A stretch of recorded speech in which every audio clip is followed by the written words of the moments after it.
I'm Amy Harbeck, your host for The American Dream. Today we're in Provincetown at the very tip of Cape Cod. Once a charming fishing village, Provincetown is now a haven for artists, tourists, and a thriving LGBTQ community. Today we're going to shine the spotlight on the Whalers Wharf. We're going to visit with a local artist, and then we're going to have lunch at Ross's Grill.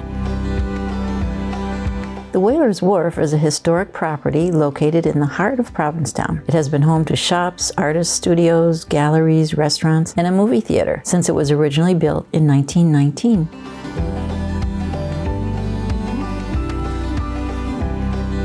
I'm with Christie Andresen. She is a local artist. You grew up here. I want to hear what it was like to grow up in Provincetown. I'm very lucky that I was able to grow up here.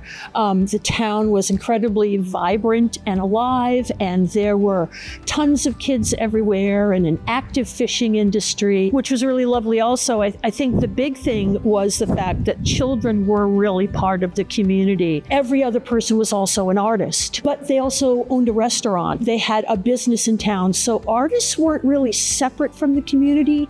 They were much more part of everything that you did when you were growing up. You'd be at a restaurant and an artist would sit down with you and there'd be a ton of kids and you'd be doing a class, or a photographer down the way would say, come on over and check out my photography. This is what I'm doing. Tell us about how you got involved with the Whalers Wharf. I used to visit Whalers Wharf a lot when I was little because it was the place to go for a pair of earrings. I met up with my mentor, Chris Pearson, who had come with his mentor, Dale Elmer. Dale Elmer bought this place with his pal Buzz from New York. They bought the entire complex. Dale had set up a place right down here in the rotunda, which was the main part, with 40 or 50 small craftsmen, which was unheard of.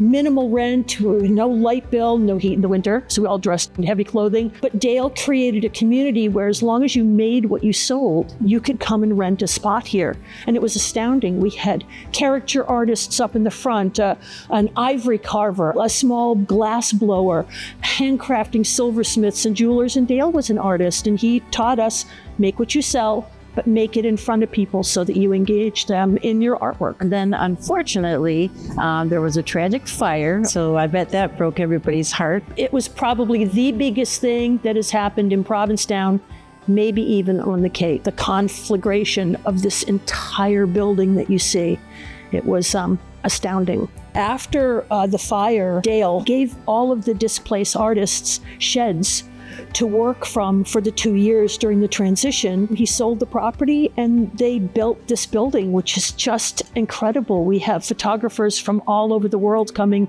to do photography here.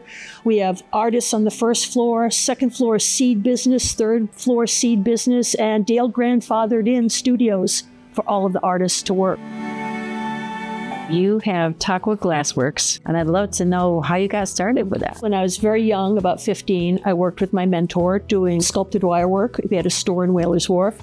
And a few years later, he transitioned into glass and he sort of took me with him. I worked with him for a while, and then I've been doing this in total for about 45 years. So I'm a glass crafter.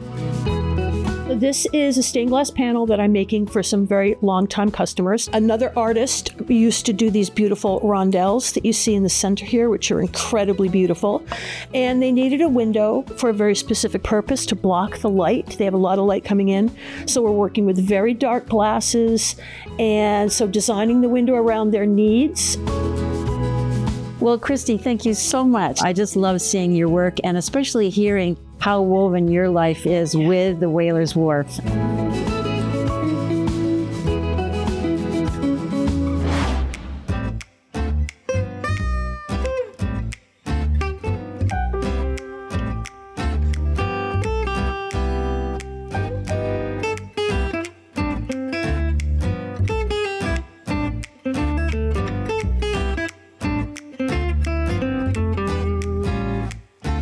Okay, how about a toast to the old Whalers Wharf and the new Whalers Wharf and old friends and new friends.